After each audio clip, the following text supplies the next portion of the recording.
জীবনে ছোট থেকে ছোট অর্জনের মুখপাত্র হিসেবেই নিজেকে চিনিয়েছেন সব জায়গায়। নিজের ক্যারিয়ারের জন্য হয়তো অনেক স্যাক্রিফাইসও করেছেন, তবে সেটাও হয়তো কমই ছিল।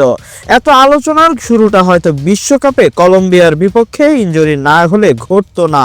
কার কথা বলছি হয়তো আজ করতেই পারছেন আপনি, কারণ ইনজুরির কথা যখন এসেছে তখন আপনি ভেবেই নিয়েছেন প্লেয়ারটা যে নেইমার। তবে অভিনেতা নেইমারের ইনজুরিটা পিএসজি ছাড়ার আগে থেকেই সঙ্গী বানিয়েছেন তিনি।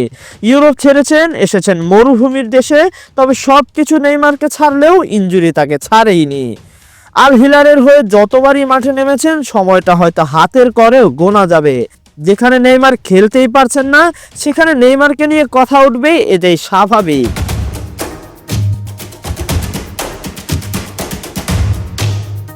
2023 সালে সৌদিতে এসে গরম করেছেন মরুর সিট বেঞ্চ, তবে বসিয়ে রাখার জন্য আল হিলাল তাকে আনেনি, তাও মানতে হবে ফুটবলারকে। তাই আল হিলালের কোচ অভিমান ও রাগ নিয়েই বলেছেন যে নেইমার সৌদি লিগে খেলার অযোগ্য। চোট নিয়েই এসেছিলেন মরুর বুকে, এরপর দুদিন ভালো থাকলে 3 দিনের মাথায় আবারও বেড়েছে।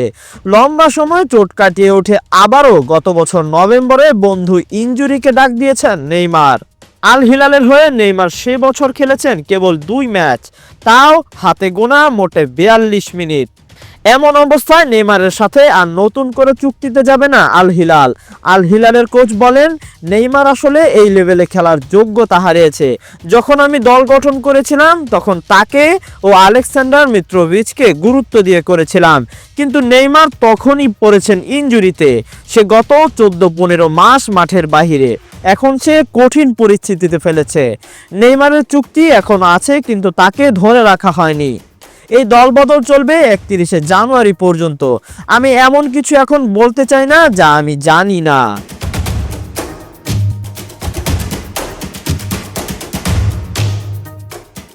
কোচের কথায় পুরোপুরি পরিষ্কার নেইমার আর সৌদিতে নেই।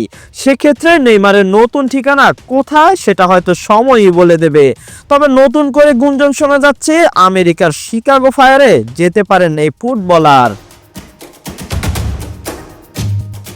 Tahsin Ahmed, BD archive.